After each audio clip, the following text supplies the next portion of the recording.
Why is it so hard for us to do the things that we know we need to do, even though in the back of our mind, every fiber of our being knows that we need to do them? Well, in today's video, that's what I'm going to talk about. I want to talk about dopamine and the pursuit and the drive to do hard things and why that feels like such a difficult thing in our daily lives, considering all that we're bombarded with. And more importantly, I also want to talk about how you can overcome that natural inclination and some protocols that will allow you to consistently do the things you need to do to move you towards your goals. So it's really impossible to talk about the drive to do hard things and the willingness to put in effort to reach a certain goal without talking about dopamine. Oftentimes, dopamine is referred to as the pleasure chemical. So, we eat a very sugary food, maybe we eat some sweets and we get a dopamine hit.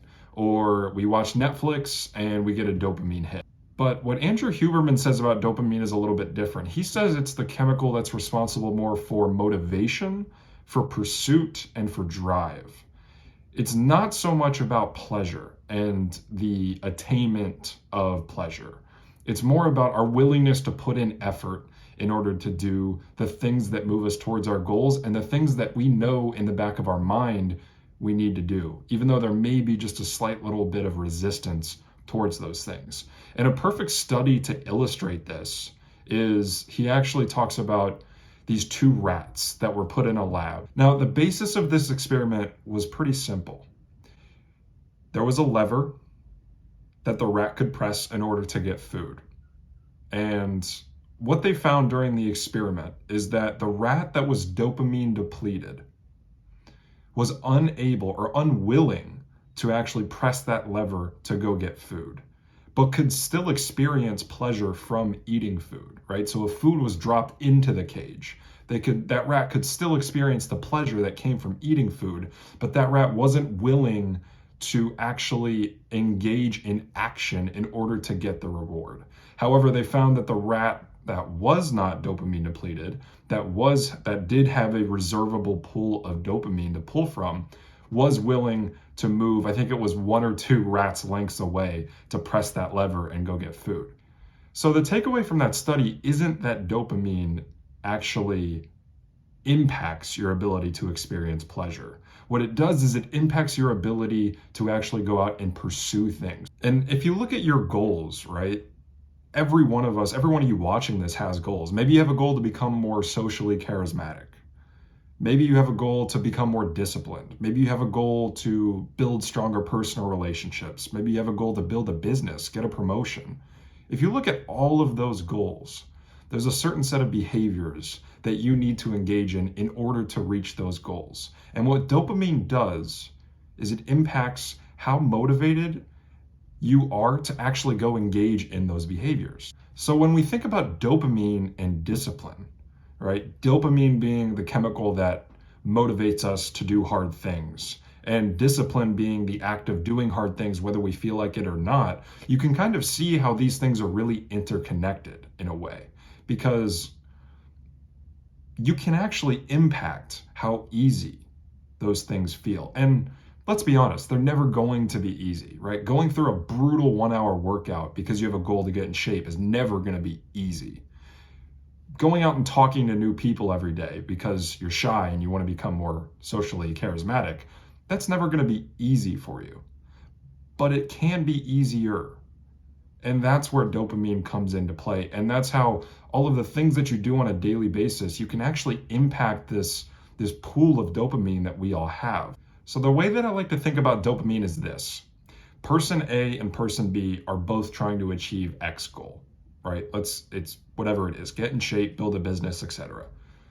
Person A has 80 marbles in a jar and person B has 50 marbles in a jar. And these marbles are a sense of currency. They're meant to represent the amount of energy or resources that you have to dedicate towards pursuing the things that you want. So in the context of achieving a fitness goal, that might be reducing your intake of sugary foods, or the amount of time you spend doing cardio, or the amount of time you spend lifting weights. If person A has 80 marbles, person B has 50, it's a simple math equation, right? Person A is going to have more resources dedicated to going after what they want and their ultimate goal, their ultimate mission. Now, the next question you're probably asking is, well, what impacts who has more resources? How do I retain these resources and preserve them so that I can actually do the things that I know I need to do to reach my goals? The main thing that you need to do is reduce the number of pleasurable activities that you engage in on a daily basis. Because of the fact that every single time you engage in pleasure, whether it's watching Netflix, whether it's scrolling your phone, whether it's eating something that's super sugary, whether it's watching a motivational video to get fired up to do work, every one of those activities will pull from the jar of marbles that you have, aka the resources, the mental energy, the motivation, the desire you have to pursue what you actually want. And it's these short-term, these instant gratification satisfying behaviors that are so detrimental to that pool of dopamine you have for pursuit. If you keep on pulling marbles out of the jar, right? You're watching Netflix, and then you start scrolling on your phone, and then you start playing video games, and then you start watching YouTube videos, and then you start watching motivational videos. Every time you do that, you're taking marbles out of the jar, and you're essentially hampering your ability and your desire to go out and do the harder stuff. So now I want to talk about specific protocols that will help you with managing your dopamine, managing the amount of marbles you have in this jar. So the first protocol that I want to talk about is dopamine stacking. And Andrew Huberman outlines this. And when he explained it, it really hit home to me because I realized how much of this I was actually doing in my own life. And it's so common when you talk about us getting motivated to do the things that we need. Because let's take a perfect example, right, of going to the gym. Going to the gym is not something that is enjoyable for most people, especially at the start. If you're just getting started on a workout routine, it's not fun. It sucks. You don't want to do it. So oftentimes what we'll do is we will compensate for this lack of motivation, lack of desire, lack of really energy to go out and pursue this goal of getting in shape. We'll often try to compensate, and we'll do that through pre-workouts, which often provide caffeine and other stimulants that will actually raise your level and your energy to go out and complete that workout. Another thing is motivational videos. I used to be someone who, whenever I went to the gym, I needed some kind of motivational video while I was working out to actually get me in the right state.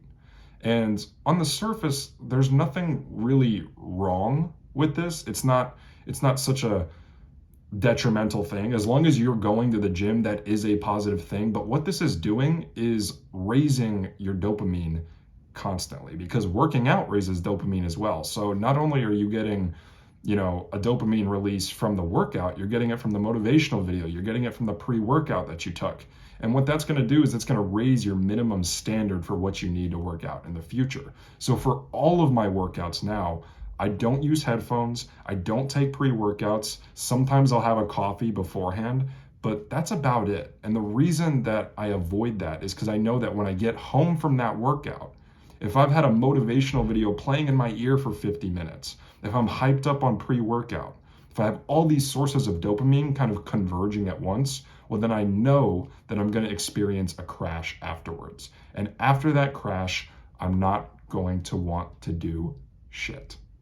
And that is just one example of how we stack dopamine. Another example is just everyday activities like watching Netflix. How many of you have watched Netflix while scrolling your phone and while eating something super sweet or sugary or something that tastes good? That's another example of dopamine stacking. And what that is doing, once again, is it's causing a release all at once of a bunch of these dopamine chemicals. And then when that activity is over, you're going to experience a massive dip in energy, a massive dip in pursuit. And you're not going to want to do the things that move you towards your goals. So my best advice is just to focus on one thing at once. So if that's going to work out at the gym, just go work out at the gym. No headphones, no pre-workouts, no motivational videos blasting in your ear. Just go in, get it done. And if you're gonna watch Netflix, just watch Netflix. It's perfectly fine to watch some Netflix, right? There's not one size fits all solution to this equation of success. You can watch some Netflix, you can enjoy yourself, but do not indulge in multiple sources of dopamine at once. And don't take out your phone and don't eat while you're doing it, because that will just lead to the massive crash that will leave you unmotivated and not willing to engage in any meaningful effort. Another simple tip that I have, that something that I've been regularly doing whenever I don't feel like doing hard things, is to embrace those short-term bursts of pain. Because we all have those moments, right, where we need to work on a presentation, or we need to send a couple emails, or we need to work on a project, or we need to spend some time growing our side hustle, and we just don't feel like doing what it takes.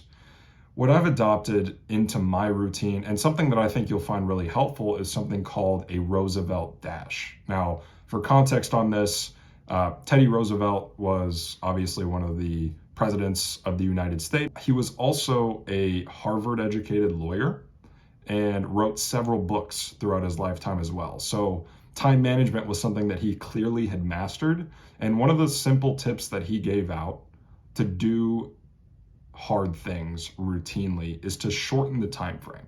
So instead of committing or saying that he was going to work on something for 2 hours or 3 hours, like many of us do when we get super motivated, he said, I'm going to do a very, very short, very intense 15-minute bout of work.